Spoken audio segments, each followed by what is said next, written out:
Okay, so I am testing out this new mic thing that I got. Um, I feel like I don't really need it because I already talk loud enough, but I figured, it may enhance the videos a little bit. Hopefully, we'll see. But I recorded a whole like 20-minute video and it wasn't on. And when I try to play the video back, there's no sound because I think the little thing that you have to plug into your phone to make this work was connected to this and it wasn't on. So here we are. That's so annoying. That is so annoying, but whatever. Yeah, I got this mic. We'll see if it helps anything. Also got this tripod situation, which allows for me to look more eye level versus like looking down. So I wish it could go like taller though, but whatever. Um, yeah, so it's been a couple weeks since I've been on here. The last video I made was about South Africa, obviously, and like what took place like leading up to the trip and what I was expecting, yada yada yada. I've been kind of stalling making this video. I'm not gonna lie, because I feel like I don't really know what to say because there is so much to say. I don't think that there's gonna be a way for me to like jam pack everything into one video, obviously, because I also try to keep these like 20 minutes long. Um, and yeah, I don't want to be sitting here for 45 minutes. I feel like nobody's gonna really sit to listen to all of that. Maybe they would, but I'd rather break it up if I do make something longer. So maybe I'll do like a part one, part two, something like that. But I have no plan of what I'm gonna say. I'm just kind of talking per usual in these videos. I feel like that's when things feel the most natural, is when I just kind of start talking and let myself go where I'm gonna go, kind of thing. So yeah, where do I begin? So obviously I went to Johannesburg and Cape Town. Let me make sure this is on, so it's working. Hopefully you can hear me. I really enjoyed Johannesburg. It was a very authentic feeling there. I don't know if I would have felt that way first if we went to Cape Town, or if I would have. I don't know if I would have felt that way if we went to Cape Town first. Who knows? I mean, that was my first time in South Africa, so that's going to have a different feel in itself, within itself, that I'm going to South Africa in that first place being Johannesburg. That's just memorable within itself. But I feel like Johannesburg was just extremely, at least where we went, like we got to really see the community. And I feel like maybe it would have felt like that more in Cape Town if we got to do that all the way. Um, but because Cape Town is much more touristy, I think, if I'm not mistaken, that there was a maybe bigger disconnect between the townships, which are the areas that are like not so affluent when it comes to like economically, financially, that there was a bigger divide, I guess, versus in Johannesburg, you had suburbs where multiple people, white people could live, black people live, is kind of a, if I'm not mistaken, like more diverse. And there's still, there's still townships, but I feel like either way, you're going to be around black and brown African people no matter what. Black and brown African people, not white African people. And if you do, it seemed like in Johannesburg, it was primarily black from where we went. And in Cape Town, it was primarily white. And when we did see black people, they were pretty much always in service industry roles. And I'm not saying that in a negative way, that there's anything wrong with being in a service industry role, but that the disconnect of like how they maneuver through society, I guess, or in the environment of like being out and about, which is very different than those in Johannesburg. And I think that's why Johannesburg felt a little bit more relatable, because we were around people that look like us. And the university, I said this in the last video, they did a really good job of making sure that we were immersed into the community as much as possible. And considering that both of our tour guides are from Johannesburg, or they lived in Johannesburg, I think that also helped, because we got to speak to some folks, and I'm sure probably go to some places that maybe somebody that didn't have those connections wouldn't have been able to do. Like our historian, his history tour guide Molefe, he's very well known within his community. So there were some, I think, connects that he had for us to be able to talk to, that we wouldn't have probably gotten otherwise. And the overall tour guide, Phineas, he's from Namibia, but he does tours both in Johannesburg and Namibia. And I think he lives in Johannesburg, if I'm not mistaken. I could be wrong by that, or he may live in Namibia. I think he's from Namibia and he lives in Johannesburg. Either way, both of our tour guides, their lives are already very immersed in Johannesburg, and they have a lot of community there and know a lot of people. So even that, now that I'm looking back on it, I feel like there was already kind of a bias going on with us having the connections that we made in, the connections that our tour guides had within Johannesburg allowed for us to have probably a different experience that was a little bit more in depth than Cape Town. Don't get me wrong, we got to speak to the community as well in Cape Town, but it was just different because some of those tours sound like they were more of tours that anybody could probably get access to. In the tours we had in Johannesburg, some of them were more personal or more specific to the connections that our tour guides had. I just said that 3 times. You get what I mean. So I think that first and foremost, I really immediately, like, I could immediately tell just how the people were in, how they lived and how they maneuvered through both places. So, Johannesburg, it really felt like just a community of Black and brown African people living their lives. There were obviously places that weren't as affluent economically, and, like, they didn't have as great of a setup in their living situation. It was the same in Cape Town, but I feel like there was much more of a there was more of a Black presence in Johannesburg that felt more relatable as a Black person. That's what I'll say.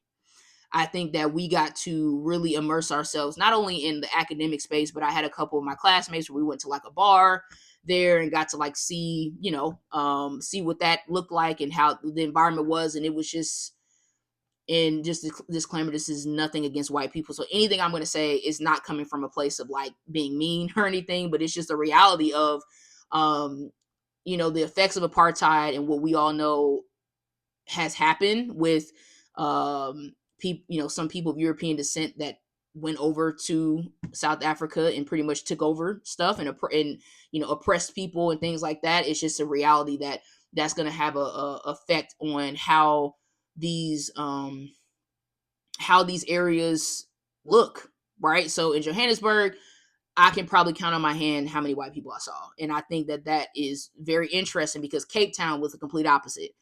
The second we got off of the plane in Cape Town, there was just white people galore. And I think that the feel of it felt extremely touristy and just it felt off. And I think it felt off because I'm like, how are we in the same country? How are we in the same country? And we go over, I think it was a couple hour flight or something like that. And it's just night and day. It is really just night and day.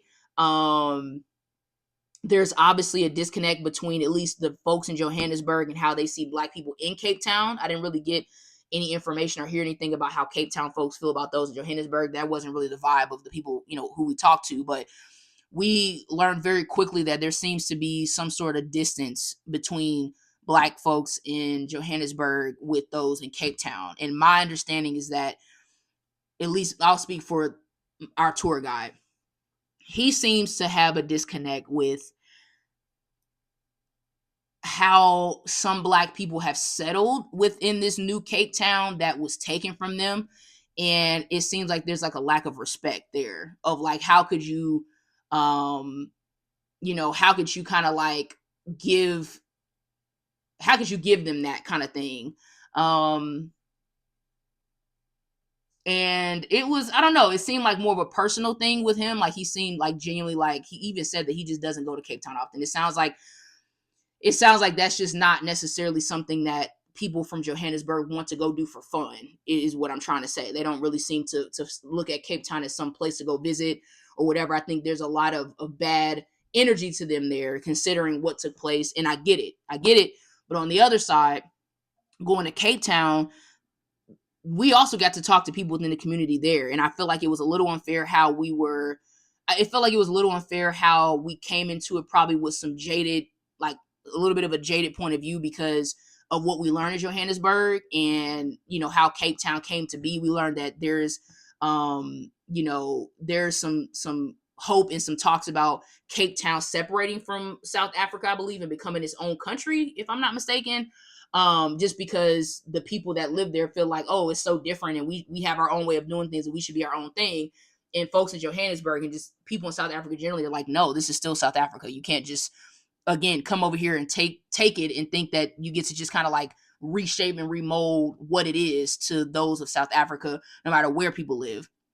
Even if they don't live in Cape Town, Cape Town is still South Africa, essentially. That's what I gathered. And it was just really sad to see that, like, on the other side, talking to folks in Cape Town and talking to the community within Cape Town, there's a sense of them trying to hold on to anything they have left to be able to preserve what they know and what they knew Cape Town to be for, their family, their ancestors and things like that, and kind of making sure that the information always is being spread about what Cape Town used to be, how it got to where it is, who used to be here, the things that used to take place.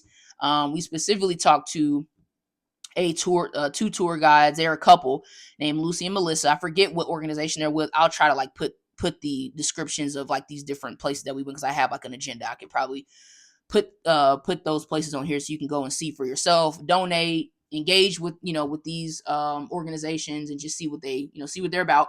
But this particular tour was at the Slave Lodge in Cape Town, and I'm going into this museum very like very much so like I would in any other museum. You go into a museum, you look around, you learn stuff, you hear things, you ask questions, cool. So we go in, we sit down and watch this video that was playing, because there was a group ahead of us in the space that we were going to eventually sit in and do our entire, most of our talking. And as the video was playing, it was just like a regular video of people talking about Cape Town, apartheid, what took place, how things got to where they are today, yada, yada, yada. Cool. So Lucy, which she's a black, masculine, queer woman, her partner is also a black queer woman. And I just say that just because that was also another aspect of it, was hearing more about queer individuals and the queer community within Africa generally, in South Africa specifically, in Cape Town specifically. But we were sitting there watching the video. She started kind of pacing back and forth, and we were just kind of like, what's going on? Like, did somebody do something? Because she was like talking under her breath and just seemed visibly frustrated. So she eventually just kind of started over talking the video and was like, yeah, we're going to go in here. We're not watching this. And she essentially shared her frustrations with the fact of these people being white. She just could not understand how this museum had the nerve to allow for white people to be on the screen telling us, people who know nothing or very little to nothing or whatever about apartheid, and giving them that kind of access to share, to have them speak on Cape Town's behalf, essentially. And at first I was like, wow, I wasn't expecting that. But then as I listened to her talk more, as I kind of took more in of what she was trying to say, and even looking at the museum itself, seeing who was in the museum, I quickly like caught on that I was like, I get it. I get how people here are disgruntled, because so much of what they knew to be real and what they knew to be theirs is just gone, essentially. And it was kind of eerie, because they told us at the beginning, like, hey, just FYI, this is not going to be the most like, this is not going to be like a cookie cutter tour. We're going to really, really get into some detail and get into some uncomfortable topics, in the slave lodge itself is a museum, but this slave lodge actually is a real building. Like, the building itself actually has slaves in it at one point. They just converted it into a museum down the line. And the tour guides started with that. Like, this is a real place that has slaves in it. And even that was just like, okay, when you walk into the museum, that's not really what's like, of course, I'm sure they had it somewhere, but that's not really how it's advertised. It's kind of like a building that has facts on the walls and things like that. And it really kind of made me walk away looking at museums differently as well. And just wanting to understand, if I'm going to go to a museum, understanding the history of that museum, how it came to be, who founded it, who pours into it, who is like the spokespeople for certain things, like on the videos and things like that. I think that it will be hard for me not to notice that now, because as I'm looking around in the museum, there's just regular things in there. But as I hear more of Lucy and Melissa's story, they're just like, this place, even how it's depicting some of the things that took place. Like, there was an area where it was depicting like some of the, like a slave ship and what that would have looked like. Right now, of course, they can't make it look exactly how it looked, but Lucy's issue was like, the fact that this replication of a slave ship that my ancestors were in, that looks like basically just like a glossed over little wall or area, that looks like a, I don't know, like a replica of a ship. She was like disgusted by that. She's like, there's nothing in this museum that would ever really speak to the realness of what took place.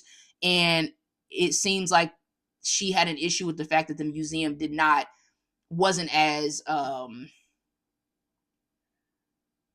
guess you can say, wasn't as explicit as she would have liked, and essentially going into the abuse, going into the sexual abuse that many women and men in whatever gender they identified as, or aligned with, like how much sexual abuse went on in that building. She spoke about that. She spoke about just, you know, even the mere fact that this museum itself is still funding and still pouring into the very place, as in Cape Town, that is taking away jobs and people's livelihood.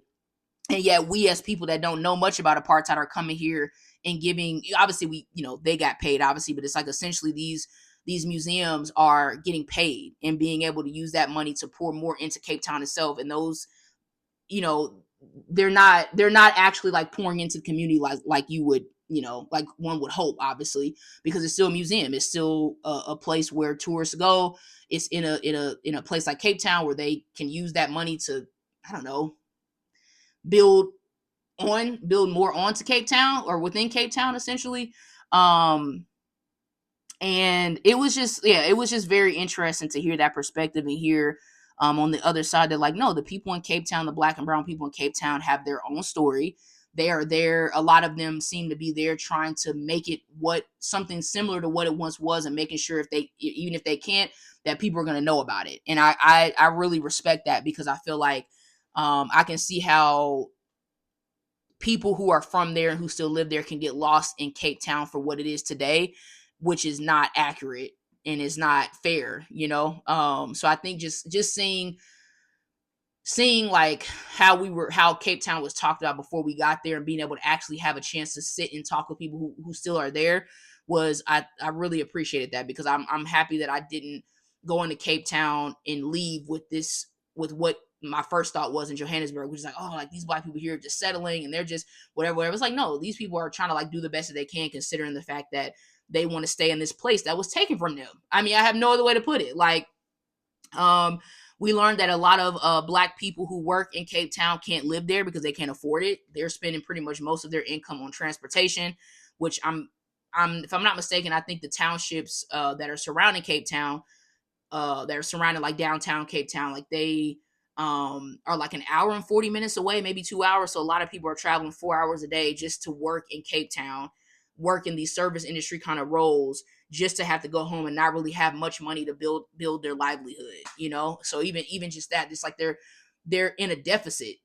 you know. That's something that I noticed in both Johannesburg and Cape Town, is that whenever there is some progress, or there's some sort of progress, there's always some sort of obstacle in the way. And that goes to show that economically, even if you can't see it right in front of you, it always seems to be a barrier that the folks in South Africa can't necessarily get ahead of, unless they have resources, other countries pouring into them, or what have you. And that was, I don't want to say that was my main takeaway, but that was something I took away from the trip, was that, like, you know, there's people there actively on the ground doing real work, doing real things, and are struggling with keeping things afloat. Not because people wouldn't want to invest or anything like that, but think about, I mean, we went to a garden in Johannesburg that was focused on, you know, giving more food, dealing with food insecurities in the community, making sure that they advocate for children and youth coming in, and learning more about agriculture, and just being able to pour into the community that way, like an actual food garden that is constantly growing plants, fruits, vegetables, all of that. We got to learn about like the plants and fruits and vegetables that were grown in different seasons. And just hearing about that. And the guy basically said, like, you know, we were thriving at one point but lost funding. And it's something that's like, you know, any donation, any sort of anything would help them. But because, you know, the government and the economic status there is so divided, considering that only, I think it was only 8%, like South Africa is only 8% white, but yet they have majority of the economic power, is insane. And it was very clear to see that just because this place has a lot of black people doesn't mean that they have as much of a doesn't mean that they have as much power or as much um authority as you would think. It's like there's less white people here, but they own more of everything, essentially. I feel like I said that weird. I don't know. My brain is all over the place. I'm trying to figure out how to explain what I'm saying and make it make sense, and also like fitting everything in, because there was just so much. And I think that what I like most about both places, that it gave us an opportunity to truly see in real time what people are dealing with, and also hear stories of how these different organizations and things have been impacted over the past 20 years, from apartheid, how things got founded, And even just seeing like the how gender is spoken about. I know that's something I talk about a lot on this channel, is just like gender conversations, and even just little things. This is so all over the place. Oh my gosh. Even just like at the garden place, the guy was saying like, oh, like, this garden was founded and made by two women. And then he said that there was a guy named such and such that came over and poured into it financially, yada, yada, yada, and took it over. And just little things like that. I remember specifically raising my hand and being like, okay, what were the names of the two women? Like, we're not just about to say these two women made this garden and then the guy, and we're going to say his name and not theirs. So even just little things like that you can tell that there's some hurdles that a lot of groups within gender, race, economic status are dealing with, all in the same at the same time. Because the amount of things we learned about just gender-based violence, there's a lot of gender-based violence going on in South Africa that both Johannesburg and Cape Town spoke to, in how women are seen and looked at, and how, obviously, as we know in the US, and at least from this side of where we are, there's a lot of conversations about gender equality and things like that, and there you can tell that there's a lot of effort being put towards it, but there's still a really, really big disconnect between how women are seen and how their voices are heard and things like that. And even though there's been a lot of change, you can tell just based off of how some of the people talk, that they hold male figures and men to a higher regard. And that was something that in the tour that we had with Lucy and Melissa, that was also talked about. It was just like how women just don't really have a voice, and they don't really feel like that, especially Black queer women on top of that, and just how they are really adamant about making sure that people know that, for instance, like Africa generally has been deemed and kind of like marked as a homophobic country. And she said that's just not true. Like, there's many queer trans individuals, queer and trans organizations within South Africa specifically, that are very vocal, very well known, and things like that. And obviously me coming into the trip worried about that, just as a masculine presented person, which I'll go more into that experience in the next video, because I definitely went through some things and was kind of isolated and had to deal with things on my own in regards to that topic. But going to them specifically was really helpful, because I got to hear more about what people like me go through there, and that there is community, there is people who are very adamant about making sure that Black queer individuals that are Black African and reside in Africa are, South Africa, are having a safe space to talk about those things. So I think it was very different. Both places were very different, but they also had a lot of similarities in terms of like what kind of work they're doing, how much they are trying to get the message out about what actually has taken place, what is actually taking place, and not glossing over things. Like, I feel like that's the best way for me to wrap it up, because I can see how, like, you won't know what a place holds or what people care about or what people are talking about unless you go there. I mean, you can look it up obviously, but it's nothing like being physically there. And I think that my time in South Africa really showed me that you have to go see stuff if you can. You have to go talk to people, get as deep as you can in the community, and let them do the talking. Listen, let them do the talking, and take everything you thought you knew and kind of, I don't want to say throw it out the window, but yeah, because you really can't know until you hear it. And then we even learned that from Johannesburg to Cape Town. We had all these messages in our head about Cape Town, and just some of the opinions that we learned in Johannesburg. And once we got to Cape Town, it's like, no, they have their own version of what took place, because they live here, they're from here, a completely different place, so you can't really go in and like assume anything. I don't know, I feel like I'm all over the place. Hopefully I'm making sense. I feel like this video is definitely like not organized in any way, shape, or form, because I feel like, did I even like share anything in detail about both places? Because I feel like the problem is I want to go into all the speakers we went to go see, all the things that we saw, and it's just not possible. Because I feel like I would have to like spend an hour going through each thing and giving you like details about what it was like. So I don't know. Like I said, I'll try to put in the description some of the organizations and places that we went, and that way y'all can kind of look with it for yourselves, I guess. I don't know. But bear with me. I'm kind of getting back into this. And like I said, I've been overwhelmed thinking about sharing this trip because it's just so much. But I think my next video, I want to talk about my experience as a black non-binary person, generally as a just myself and how I travel alone, my experiences with my group in these different environments and different speakers and stuff like that. Maybe that's when I'll go more into specifics about the actual some of the actual like activities we did and kind of tell you more about what we heard and how I experienced that information within the large group of people. Maybe I guess this one is more so like my takeaways generally from both Cape Town and Johannesburg and how they compare to each other. Maybe that's a good way to summarize this. I don't know. Hopefully it makes sense. If not, just wait to the next video. Hopefully that one will make more sense. Per usual, I'm at 25 minutes. I try to keep these at 20, but here we are. Hopefully you all want to engage in some way. If there's any country that you've gone to that you've had a similar experience where, you know, being in the community really helped you understand more about the environment, definitely feel free to share that. If you've been to South Africa specifically, Johannesburg and Cape Town, of course, share that. And just, yeah, comment whatever you like. Obviously, what they say, like and subscribe, comment, do whatever you feel like doing. And I will likely be making another video here soon while it's fresh in mind. Because I think the longer I wait, that's when it starts to feel like harder to think about what I'm going to say. So hopefully this mic also worked. Hopefully I'm not screaming in it. I don't know. But I think next time I'll try to like, let's see, put it on my shirt. That might be more comfortable than holding it. Ooh, that look weird. Can you hear me? Hopefully.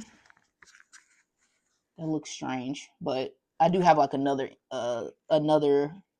thing that's not the fuzzy thing. It's like a smaller looking like regular mic, so maybe we'll try that next. But either way, if you have any suggestions also with like different tools or doohickeys to use for these videos that could be helpful, please let me know. Yeah. All right, I will see you in the next video. I got this little thing that came with the tripod that like you can stop the video just by clicking it, which is really nice. So I'm gonna stop it here. Okay, no, I'm not. Here, let's try again.